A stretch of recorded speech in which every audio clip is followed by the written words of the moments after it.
Hello and what's up guys, it's me Linux and welcome to another video.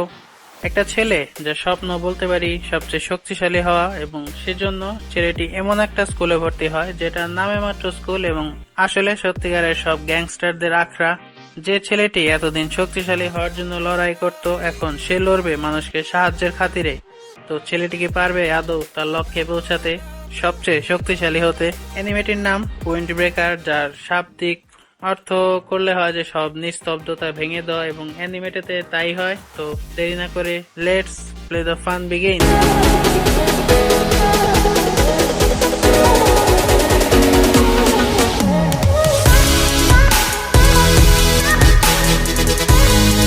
কাহিনীর শুরুতে একটা ছেলেকে রশির ওপর দেখতে পাই এবং তার আশেপাশে সবাই তাকে বুলি করছে, এড়িয়ে চলছে। কেউ কেউ তো বলতে থাকে আবার ওর দ্বারা কি এসব সম্ভব, ওকে তো দেখতে আজব, আমি তোমাকে না বলেছি পুরো চুলকে কালো করতে, ইত্যাদি ইত্যাদি। এবং গল্পের মেইন ক্যারেক্টার সাকুরাকে দেখতে পাই যে এতক্ষণ এসব কিছু তার স্বপ্নে দেখছিল। এরপর জাপানের টোনফু মার্কেট দেখানো হয় এবং চারদিকে মানুষজন সবাই নিজের কাজে ব্যস্ত। সাকুরা ভাবতে থাকে আমার দুর্বলদের উপর তেমন কোনো ইন্টারেস্ট নেই, আমার সব বোঝাপড়া শক্তিশালীদের সাথে। সে সময় কিছু ছেলে একটা মেয়েকে বিরক্ত করছিল এবং এটা দেখে তো সাকুরার মাথা আগ্রহ বিগড়ে যায়, কারণ তার কাছে সবচেয়ে অসহ্য হলো যারা দুর্বল হয়েও অন্যদের সামনে নিজেদের শক্তিশালী ভান ধরে। তাই সাকুরা তাদের কাছে এলে প্রথমত তারা সাকুরার চেহারা নিয়ে কমেন্ট করে এবং দ্বিতীয়ত তাকে আক্রমণ করে। তাই সাকুরা একা হাতেই 5 জনের গ্রুপকে শিক্ষা দিয়ে দেয়। সাকুরা তাদের বলতে থাকে তোমার মতো দুর্বলদের দিয়ে কি কিছু হবে না, আমার দরকার শক্তিশালীদের যে আমাকে টক্কর দিতে পারবে। আর কে আমি? হারুকো সাকুরা, ফুরিন হাইসের ফার্স্ট ইয়ারের স্টুডেন্ট। মানে সাকুরার লুকই আলাদা, চুলের এক পাশ কালো এক পাশ সাদা, চোখের এক মনি উজ্জ্বল একটা গোলা, মানে পুরো ইউনিক। মেয়েটি সাকুরাকে ধন্যবাদ জানায় তাকে বাঁচানোর জন্য, কিন্তু সাকুরা বলে আমার কোনো ইচ্ছাই ছিল না তোমাকে বাঁচানোর। পরে মেয়েটি সাকুরাকে সাহায্যের জন্য একটা ট্রিট দেয় এবং সেটা নিজেরই রেস্টুরেন্টে। আর সে মেয়েটির নাম কোটোহা তাচিবানা, ভাই কোটোহাই ভালো। যাই হোক, মেয়েটি সাকুরাকে বলতে থাকে তুমি তাহলে শহরের বাইরে, তাই তো তোমাকে আগে দেখিনি। আর তুমি একমাত্র না যে এরকম রাস্তাঘাটে মারামারি করে বেড়ায়, অনেক আগেই এ শহর গ্যাংস্টার গ্যাং এ ভর্তি ছিল, যখন তখন মারামারি লেগে থাকতো। আমি নিজেও এই শহরের না। সাকুরার তো এসব দেখে মাথা খারাপ, কারণ একটু আগেই তো সে 5 জনকে সাবান ছাড়া ধুয়ে আসছে, কিন্তু এই মেয়েটির চোখে মুখে কেমন কোনো এক্সপ্রেশনই নেই। আর এটা স্বাভাবিক যে একটু আগে যে লোকটা মারামারি করে আসে তাকে দেখে সচরাচর ভয় পাওয়ারই কথা, এবং সেটাই হয়। কিন্তু কোটোহা উল্টা সাকুরার সাথে ফ্রেন্ডলি বিহেভ করছে। কোটোহা সাকুরার চুল ও চোখের কালারের সুনাম করতে থাকে, যেখানে বাকিরা তাকে আজব বলে। সাকুরা ফুরিন আসার কারণ বলতে থাকে যে ফুরিন এমন একটা স্কুল যেখানে শক্তিশালী সব ফাইটারে ভর্তি। শোনা যায় যেখানে মারামারি প্রতিদিনকার ব্যাপার এবং সেটা ফার্স্ট ইয়ার থেকেই হোক না কেন, আমি এসবে টপে থাকবো। আমরা অন্যদের কাছ থেকে অনেক নিচে, যাদের কাছে শুরু হাতের শক্তি আছে এবং এক্ষেত্রে ফাইটিং একমাত্র পথ। খাওয়া শেষে কোটোহা সাকুরার হাতে কিছু চকলেট ধরিয়ে দেয়, কারণ বৃদ্ধ লোকটি তার ব্যাগ ফিরিয়ে দিয়েছিল এবং দিন শেষে সে কোটোহাকে বাঁচিয়েছে। কিন্তু সাকুরার এসব আর সহ্য হয় না, কারণ তার মতো মারামারি করা ছেলেকে সবাই এক প্রকার সম্মান দেখিয়ে বেড়াচ্ছে, আর এটা আসলে টেনশনের। যাই হোক, তোমার ফুরিন চুজ করা যুক্তিযুক্ত, কিন্তু তোমার এই টপ হওয়ার ব্যাপারটা ভুলে যাওয়া উচিত, কারণ এটা হবে না যেভাবে তুমি চিন্তা করো। মনে হয় না যে ফুরিনের কেউ তোমাকে গ্রহণ করবে। আর এবার সাকুরা সত্যি সত্যি ভরকে যায় আর বলতে থাকে কি তোমার কি আমার শক্তি সম্পর্কে ধারণা আছে? কোটোহা উত্তর দেয় তুমি হয়তো একা ফাইটে পারবে, কিন্তু এটা যথেষ্ট নয় কিং অব দ্য স্কুল হওয়ার ক্ষেত্রে, কারণ তুমি একা। আমি এটা বলছি না যে তোমার শক্তি কম বা বেশি, কিন্তু যখন বাকি ফুরিনদের সাথে থাকবে তখন বুঝবে।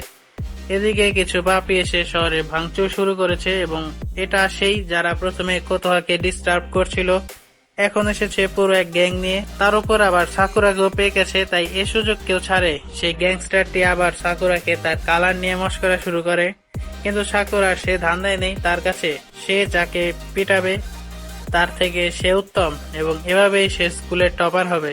কিন্তু কোটোহা তাকে বলেছিল যে এটা সম্ভব না, কারণ সে একা।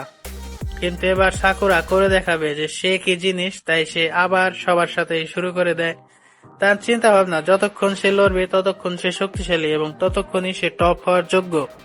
এবং সাকুরা তার শক্তি সম্পর্কে কম কিছু একটা বলে নেই, মানে একাই পুরো দলকে সামলাচ্ছে। কোতোহা শব্দ শুনে বাইরে আসলে দেখে যে সাকুরা আবার তার কর্ম সম্পন্ন করছে এবং এ ধাক্কায় সে বোকাদের একজন কোতোহাকে হোস্টেস বানিয়ে নেয়। কিন্তু লাভ কি, সাকুরা এসে আবার তার নাক ফাটিয়ে দেয়। কিন্তু কত আর একটা দুইটা তো আর না যে মারতেই থাকবে। এখানে অনেকগুলো পোলাপান এবং কোতোহাকে বাঁচাবে এবং ফাইট করবে, এ দুইটা একসাথে সম্ভব না। এর মধ্যে একটা ছেলে সাকুরার পায়ে আঘাত করে এবং এখন সাকুরা এক সাইড হয়ে গেছে। আর তখনই হঠাৎ করে ফুরিনের অন্য পোলাপানও চলে আসে এবং এই যাত্রায় সাকুরাকে বাঁচিয়ে নেয় এবং দেখে মনে হয় যে শহরে ফুরিনরাই রাজত্ব করে। বাকিরা এসে সে রাস্তার সস্তা গ্যাংস্টারদের ধোলাই দিতে থাকে। আর শহরের মানুষগুলো আজও কোনো জায়গায় বিশৃঙ্খলা হলে মানুষ পুলিশ ডাকে, আর এখানে ফরিনের স্টুডেন্টদের ডাকে এবং তাদের সাপোর্টও করে। এখানে মারামারি আগে থেকে, কিন্তু ফরিনরা লড়ে শহর রক্ষার জন্য। আর এসব শুরু হয়েছে 2 বছর আগে, যখন তারা তাদের একটা স্লোগান বানায়, মানে এখানে দিয়ে যারা যাবে তারা যদি কারো কোনো ক্ষতি করার চেষ্টা করে, তার মধ্যে যদি একটু হলেও খারাপ কোনো মতলব থাকে, তাহলে ফরিনের কাছে তাদের নিজেদের কাজের মূল্য দিতে হবে, কোনো কথা ছাড়াই। আগে ফাইটাররা ফরিনের ব্যানারে থাকতো, কিন্তু এখন লোকাল মানুষ এদের আলাদা একটা নামে চেনে, আর সেটা বুফরিন বা বলা যায় উইন্ড ব্রেকার। এরা নিজেরাও তোমার মতো লোয়েস্ট ইন দ্য লো, তাও এরা লোকদের কাছে জনপ্রিয় কারণ এরা লড়ে ভালোর জন্য। সাকুরার কাছে এদের রাস্তাঘাটে মারামারি করা পোলাপান মনে হলো এদের মানুষ নিজের করে নিয়েছে।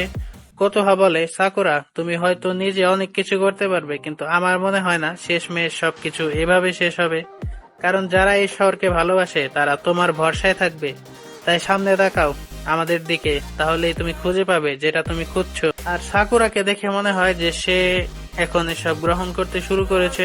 একটা ছেলে যে সবার কাছে ঘৃণার পাত্র, সে এখন শহরের একটা হিরো হতে চলেছে। এবং এর সাথেই এপিসোড শেষ। আর বিশ্বাস করবাই, এদের কনভারসেশন ব্রেক করতে গিয়ে মানে পুরা মাথা আউলাই গেছে, আধ্যাত্মিক লেভেলের কনভারসেশন। তো যাই হোক, উইন্ড ব্রেকার একটা এনজয়েবল সিরিজ হতে চলেছে এবং প্রথম এপিসোড তো তাই বলে। তো বাকি এপিসোড নিয়ে দেখা হবে পরের ভিডিওতে। টিল দেন, আল্লাহ হাফেজ and don't forget to click the subscribe button. Thank ইউ।ルームシャンブルズ